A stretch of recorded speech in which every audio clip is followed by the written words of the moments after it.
stars were really aligned when this project was conceived of. We had no idea that it would happen this way, that it would come out where September 18th is the 50th anniversary of the founding of the Committee to Combat Huntington's Disease, which is now the Huntington's Disease Society of America, by the way. It's the 50th anniversary, October 3rd, of my father's passing, and October 6th would have been my mother's 100th birthday. So there's a lot of things packed into those three little stars that connected in like 1 week. It's like 1 week of history in the Guthrie family. And this project expresses it all.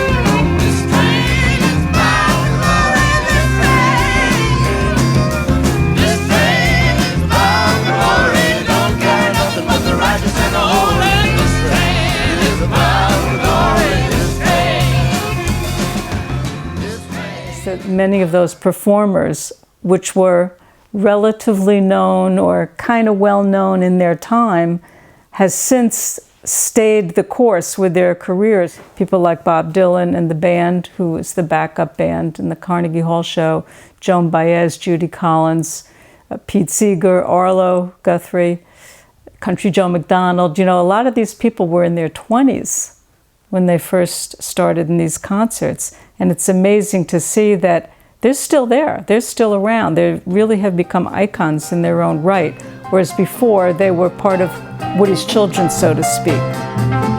I ain't got no home, I'm just a rambling around, a hard-working, rambling man, and I go from town to town. Police make it hard where I may go, and I ain't got no home in this world anymore.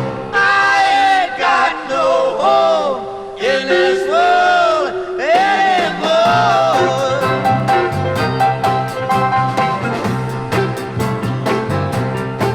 I was farming on the shelf. Jesus Christ was a man, traveled through the land, a hard-working man and brave. He said to the rich, give your goods to the poor, but they laid Jesus Christ in his grave. If you gather round me, people, the story I will tell about pretty boy Floyd the outlaw.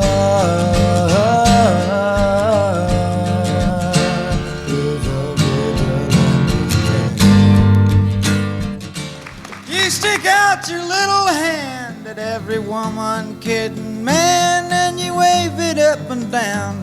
How'd you do? How'd you do? And you wave it up and down. How'd you do?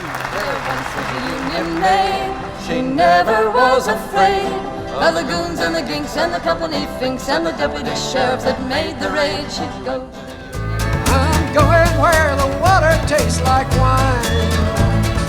Going where the water tastes like wine.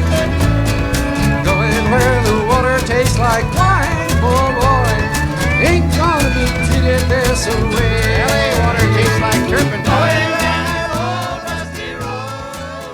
This was the late 60s. There was a lot of stuff going on in the world. And these artists were right there. They were protest singers. They knew what Woody's songs meant. They marched in Alabama. They went for voters' protection, voters' rights, for union workers. They knew who Cesar Chavez was. You know, all these things. They were very, very close to Woody's songs. It's a mighty hard road that these poor hands have held. My poor feet have traveled this hot, dusty road. Out of your dust bowl and westward we roll. Your your deserts was hot and your mountains was cold.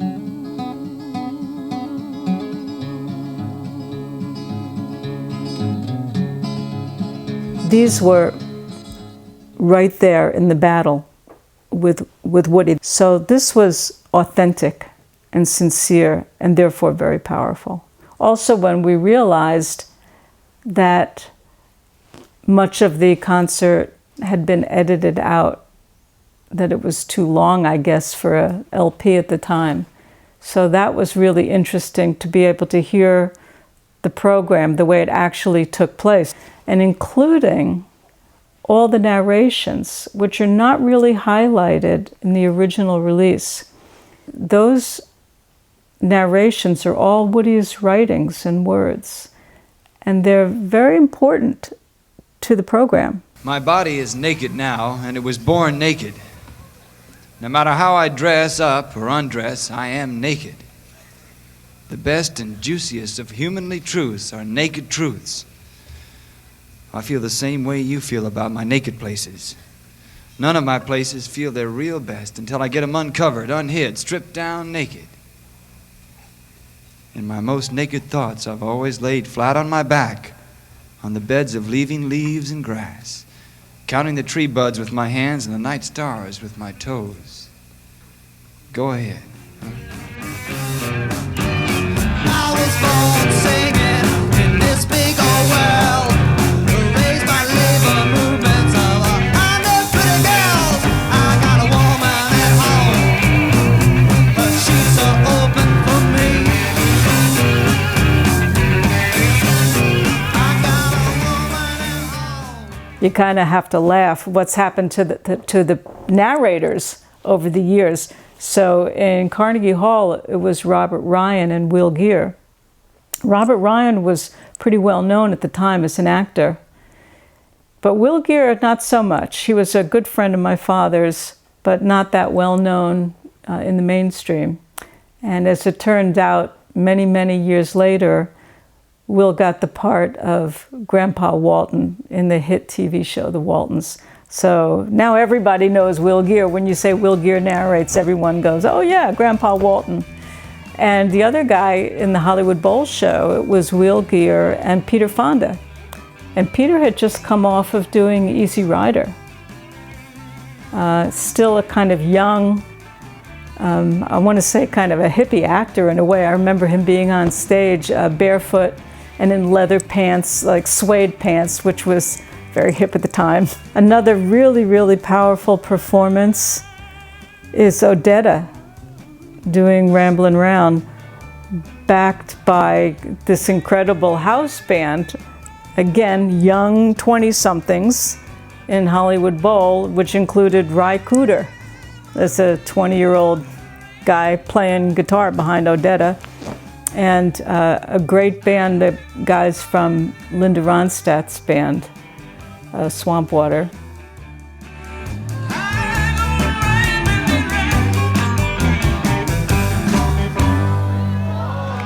I hate a song that makes you think that you're not any good. I hate a song that makes you think you're just born to lose, bound to lose, no good to nobody, no good for nothing, because you're either too old or too young or too fat or too thin or too ugly or too this or too that. Songs that run you down or songs that poke fun at you on account of your bad luck or your hard traveling. I am out to fight those kind of songs to my very last breath of air and my last drop of blood. I'm out to sing songs that will prove to you that this is your world and that if it's hit you pretty hard and knocked you down for a dozen loops, no matter how hard it's run you down and rolled over you, no matter what color, what size you are, how you're built, I am out to sing the songs that'll make you take pride in yourself. As I went walking, I saw a sign there, and on the sign it said no trespassing, but on the other side it didn't say nothing. That side was made for you and me. Let your light this land is mine.